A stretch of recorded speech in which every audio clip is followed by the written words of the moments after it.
Good morning. It is time for our Wonder Box, and this morning Cece is going to be our Wonder Box helper. So come on up, Cece. Whoops. All right, let's open this box and see what's inside. Where did it go? Oh, it's deep in there. Can you reach that? All right, what do we have here? Here, let's take this clip off. What is it? It's a map. And it's got all sorts of roads all over it, right? Very nice. All right, thank you, Cece. You want to go sit back down? All right. So we did have a map full of roads. But long ago, people didn't always use maps. They followed the roads they could see on the ground. And the roads were not paved like most of the ones today, but they were worn into the grass and the terrain. So it was very easy to see where a road was. So when the maps were drawn, they used the roads that were already there. And so you might think that a road would always stay in the same place. But sometimes powerful forces can make a road move. So does anybody here have any ideas about a force that can make a road move? Do we have ideas? You can shout them out. An earthquake, a hurricane. A flood and water. Okay, so those are really powerful forces, but it's not the right answer. But gold stars for trying.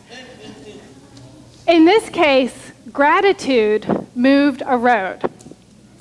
So you see, 200 years ago in Sudan, a man named Ate and his family lived far off in the countryside away from the main road. His family was very large, and they lived happily as a village together. They had everything they needed, and life was good. And because they were far off from the main road, they rarely got visitors. But one day, a caravan of merchants got lost. They were getting worried because they could not find the main road, and they were getting low on food, and their camels were thirsty. But through the woods, they came upon a village, and it was a glorious sight. And so Ate's sons greeted the weary travelers, and they took their camels to get grains and water. And the merchants were welcomed warmly into Ate's home, where he greeted them like long-lost relatives.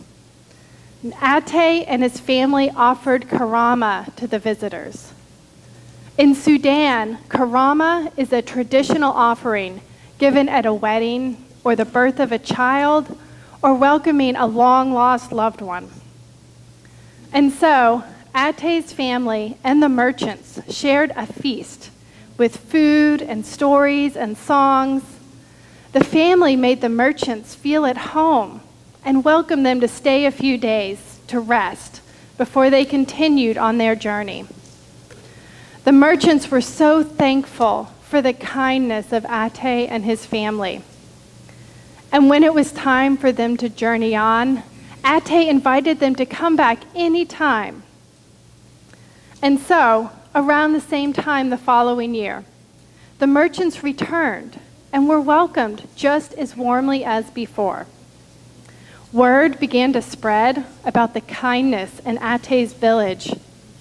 And the stream of visitors became so frequent that the route to the village became more visible and the main road all but disappeared. And so Ate came to be known Awak Adirib, which means the one who bent the road. His story is still shared to this day in Sudan. And so it makes me wonder how many roads have been bent in this way. And I wonder if we might be able to bend one this way too. And so with that, our story ends. And now, Cece, if you'd like to come back up to help light the chalice and carry the flame over.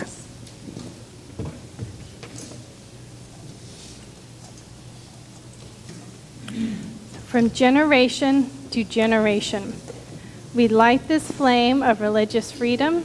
And now we'll follow Cece and all our other children out as we sing Go Now in Peace.